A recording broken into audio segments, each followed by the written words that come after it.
Ayon sa apo ni PRRD, nasayang lang ang lahat ng nasimulan at pinagpaguran ng kanyang lolo para sa bayan at sa mamamayang Pilipino. Trending ngayon sa SOCMED ang paglaya ni dating Senador Laila de Lima.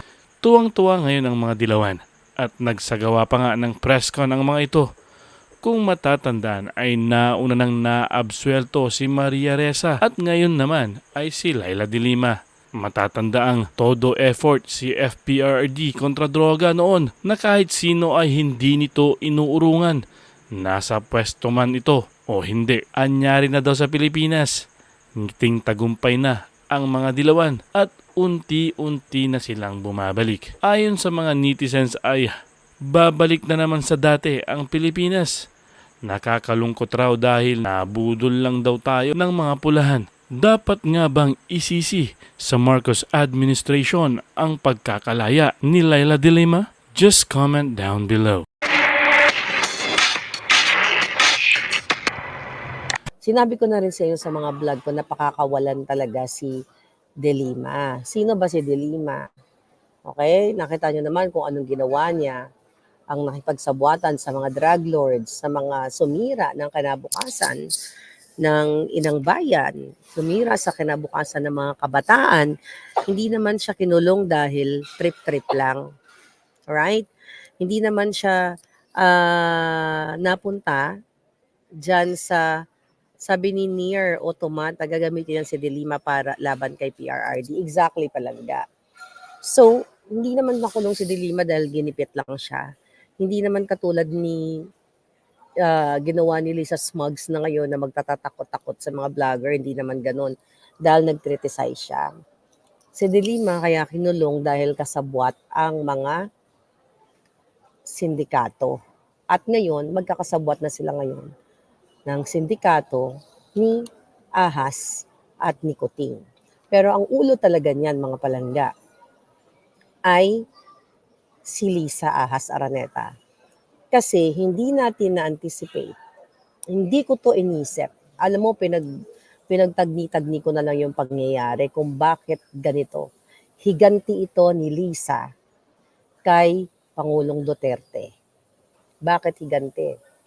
Naalala ninyo, nung sinabi ko sa inyo na kinausap ako ni Lisa over the phone, kung alam ko nga lang, di sana winartap ko na siya noon pa lang.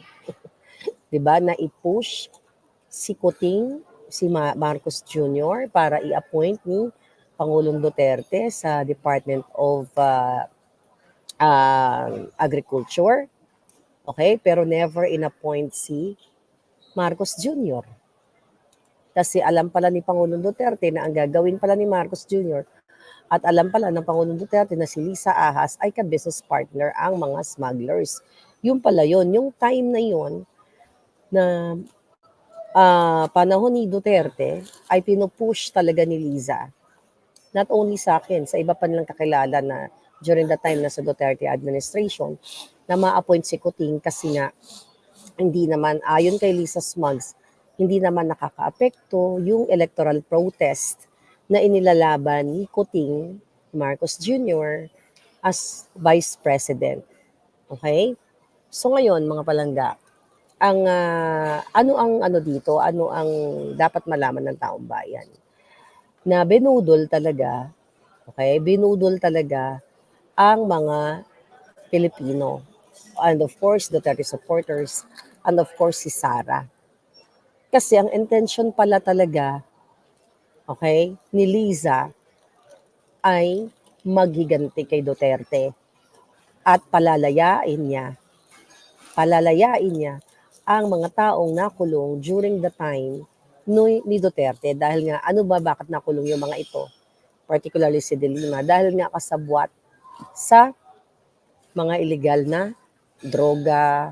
Diba, nakita niyo naman yung mga kubol-kubol, nakakapasok sila doon. Nagkaroon na ng hearing yung mga yan. Oh. Yan. So, ito yung kwento. Ngayon, ang eksena, nabudol ba si Sara nung nakipag-partner siya kay Kuting? Kung hindi pa niya nararamdaman na nabudol siya at ng Pilipino, ewan ko na lang. Sabi ni Delany Manialak, Tama po, revenge yan. Totoo, revenge kasi gagamitin ni Lisa etong si De Lima at si Trillanes, I'll go to Trillanes later, para i-push ang kaso, kakasuhan si Pangulong Duterte. 'Di ba? Gigil na gigil ang ICC diyan. So, yan ang ano natin diyan palangga. Yan ang magiging mangyayari. Ngayon, ano yung impact sa atin? Remember, nag-aaway-away tayo. Ang sabi natin, tayo mga Duterte at Bongbong Marcos supporter, sinasabi natin diretso sa inodoro, dinurog na natin, sila wala na makakabalik na dilaw, alright, wala nang dilaw, pero ang pumalit pala, dilaw na dilaw, madilaw pa sa ngiping naninilaw at sa cancer, di ba? Sa, jaundice na madilaw. So, eto yung napala ng Pilipino na nabudol. Kasi akala natin, yung mga katulad ni De Lima na sumira ng kinabukasan ng mga kabataan sa pakikipagsabuatan sa mga malalaking dorogista, syempre, itong si Kuting at saka si Lisa, di ba? Mga suki ng pulburon pala. Baka big natin sabihin dito palangga, tayo nag-away-away, even the Duterte, the Marcos, right? So, nag-away-away tayo, pati pamilya nyo nag-away-away. Hanggang ngayon, I hope nagkabati-bati na kayo. Di ba? Dahil sinasabi natin, wala nang makakaupo na dilawan. Wala nang makakaupo, ididiretso natin sila sa inodoro. So, eto nga, sabi ko, lingid sa ating kaalaman na akala natin na si Kuting, si Marcos Jr. ay ang susi ng unit team. Unit team na pag sama-samahin, okay? Pag sama-samahin, i-unite ang mga matitinong tao para maglingkod sa bayan. Pero yung pala, i-unite niya yung mga sindikato katulad nila. Kaya ito na yung number one. Well, maraming number one na patunay, alright, na itong si De Lima ay pinakawala ni Lisa sa tulong ni Lisa. Tingnan natin. Tingnan mo, lahat ngayon headline, right? Tingnan mo, tingnan mo itsura ni De Lima. Pag tinignan mo siya, nakakaawa siya, di ba? Okay? Nakakaawa yung itsura niya. Pero ang tanong, maraming mga nakakulong na kapag iniyakan ka, di ba?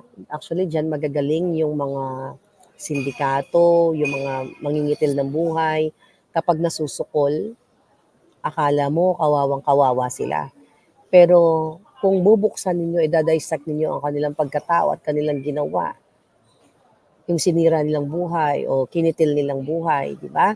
So nakakaawa talaga. But ang itsura. Pero mas nakakaawa yung mga anak ninyo, mga kapatid ninyo, mga kamag-anak ninyo, kaibigan ninyo na hanggang ngayon, bakang iba sa kanila namatay na dahil sa pulburon.